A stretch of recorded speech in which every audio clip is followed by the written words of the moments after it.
사랑과 마음 상담센터에서 보내드리는 새벽 프로그램 이른 아침 햇살 받기 시간입니다.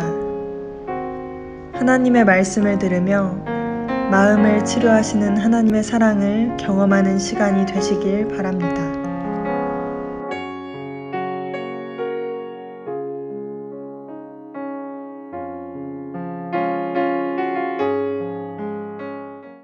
사랑하는 성도 여러분, 편안한 밤 되셨습니까? 어제 저녁에 산책을 하는데 진짜 그 저녁 바람이 너무나 진짜 신선하다고 할까요? 선선하면서 나도 모르게 자연스럽게 사색에 잠기게 만드는 그런 바람이었습니다.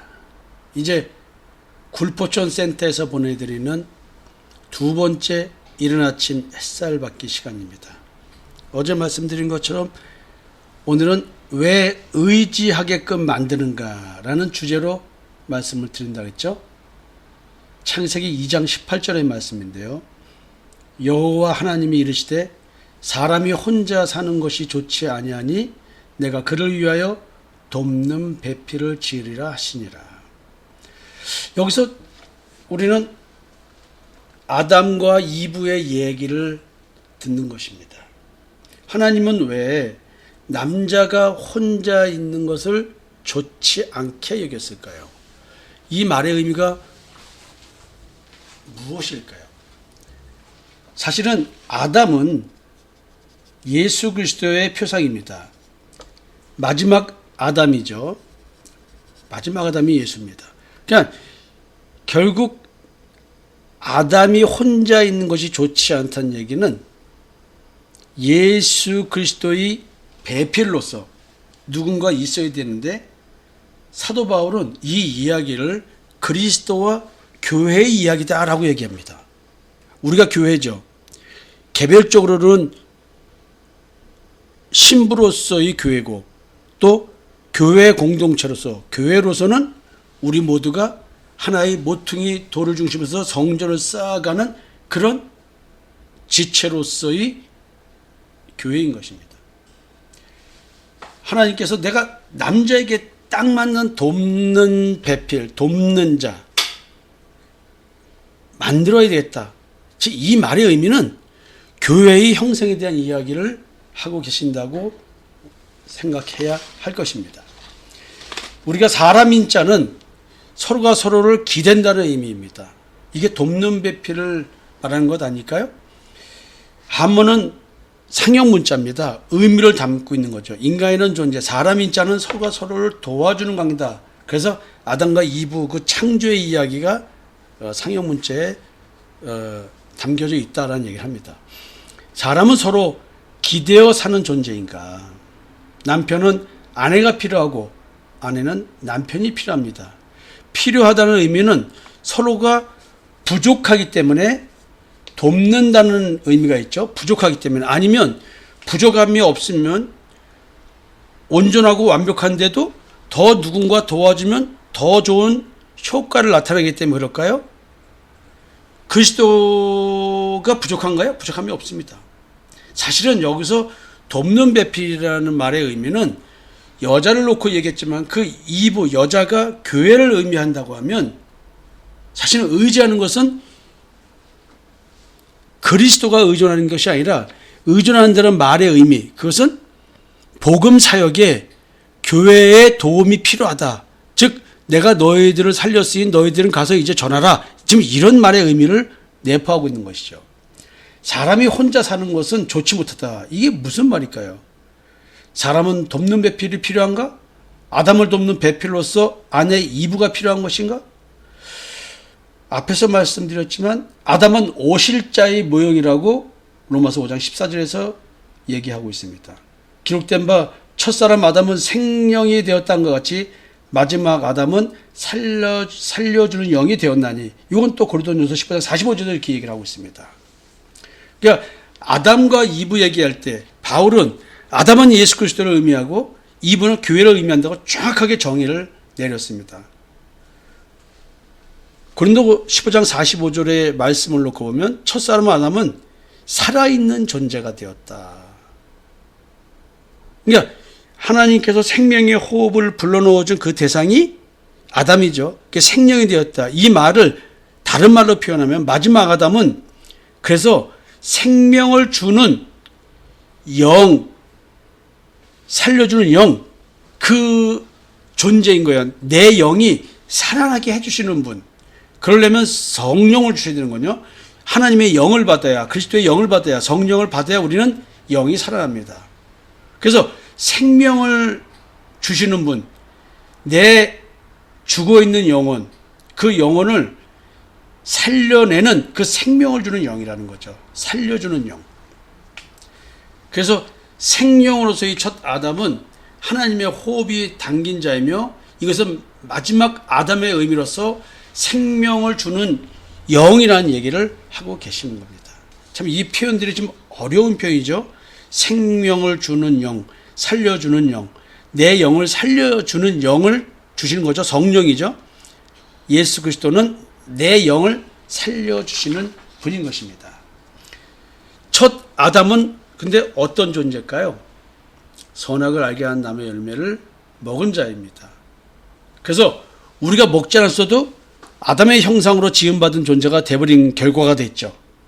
하나님은 하나님의 형상으로 우리를 지었는데 이미 우리 존재는 혼돈과 공허와 깊은 흑암에 쌓인 존재가 되어버렸습니다. 이게 이제 성경 해석을 보니까 이게 율법적 신앙생활에 대한 얘기를 한다고 그랬습니다.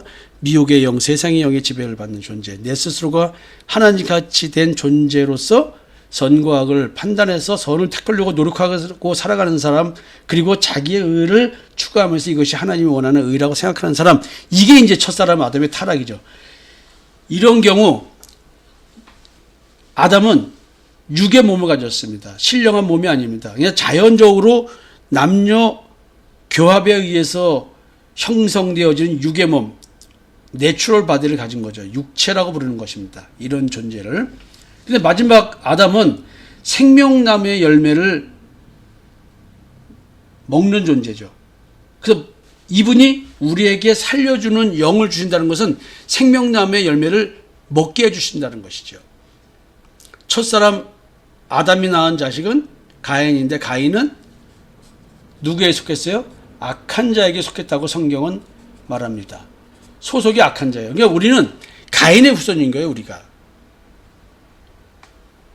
마지막 아담인 생명나무의 열매를 먹게 하는 예수 그리스도. 그분이 우리를 영의 몸을 주시는 분입니다. 영의 몸을 갖게 해주십니다. spiritual body. 이 몸을 갖게 합니다. 육의 몸으로 심고 신령한 몸으로 다시 살아나나니 육의 몸이 있은즉 또 영의 몸도 있느니라. 그러니까 내가 육과 영이 있대요. 나는 육, 겉모양으로서 육이 있고 또 속으로서의 속 모양으로서의 영이 있습니다. 육은 겉이죠. 영은 속입니다. 하나님은 겉을 지으시니가 속도 지으시지 아니하느냐라고 얘기를 합니다. 지금 여기는 겉과 속의 얘기를 하고 있습니다. 육의 몸, 신령한 몸. 내가 육체를 가지고 있는 이 몸이 있다면 영도 몸을 가지고 있다는 거예요. 참 어려운 얘기죠. 이런 말들이. 우리가 이런 걸 어떻게 분별할까요? 진짜 그 세계에 들어오면 내가 신령한 몸, 영의 몸을 가졌다는 사실을 깨닫게 됩니다. 이것은 마음과 영에 대한 깨달음이 있을 때 이런 깨달음을 갖게 됩니다. 첫 아담의 돕는 배필로서의 아내 누굽니까? 이브죠. 그러면 마지막 아담의 돕는 배필은 누구예요? 마지막 아담의 돕는 배필로서의 아내는 교회입니다. 그러니까 남자에게 딱 맞는 배필, 돕는 배필, 아내, 이게 교회라는 것이죠. 주님의 아내요, 하나님의 아내라는 것이죠. 이것이 바로 뭐냐면 택함 받은 백성입니다.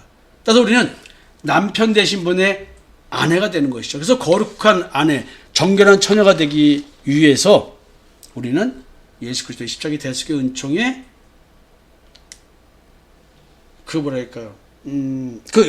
은총의 의의 옷, 믿음의 의의 옷, 그리스도의 의의 옷, 그 은총, 예수의 피뿌림, 이런 것들이 있어야 되는 거예요. 그러니까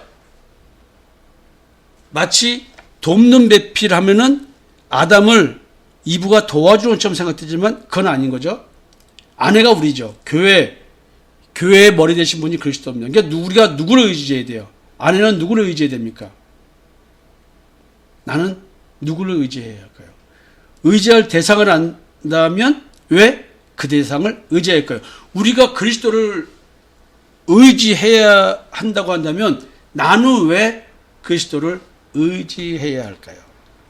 만약에 내가 사람을 믿고 인생을 살아간다면 그 사람은 누굴까요? 나 자신 또는 타인일 것입니다. 나를 믿어라 하는 사람이 있을 것이고 또 내 부모님을 의지하고 살아가는 사람도 있을 것입니다. 자, 그 믿는 구체적인 것, 그게 뭘까요? 자기의 능력을 믿고 사는 것일까요? 자기 외의 사람 또는 자신의 소유한 것을 의지하는 것일까요? 뭘까요? 우리가 어릴 때부터 열심히 공부를 하는 이유가 무엇일까요? 부모님들이 자식들에게 열심히 공부하라고 하는 이유가 무엇일까요? 사실상 누구의 도움 없이 누구에게 의지하며 사는 인생이 되지 말고 독립적으로 인생을 살아갈 수 있는 능력을 키우라고 우리는 부모님으로부터 열심히 공부하라는 소리를 듣게 됩니다. 사람이 아닌 하나님을 믿고 산다면 그는 어떻게 될까요? 그 삶은 어떤 삶이 될까요?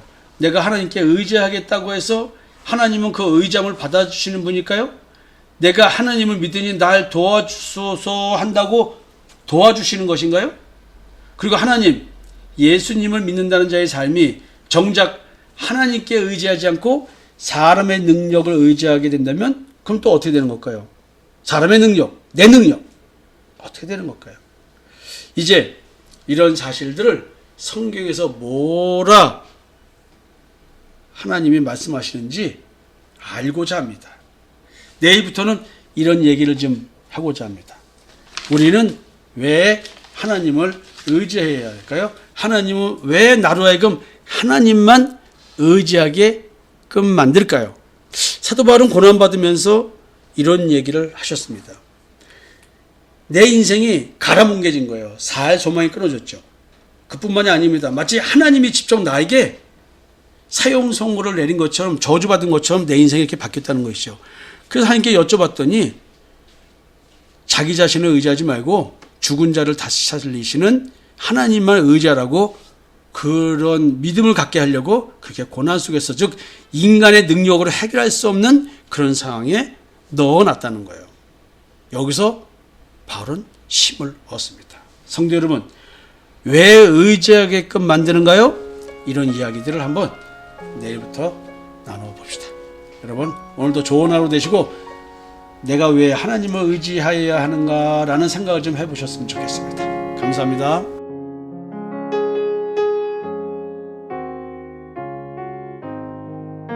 지금까지 사랑과 마음 상담센터에서 보내드리는 새벽 프로그램 이른 아침 햇살받기 시간이었습니다.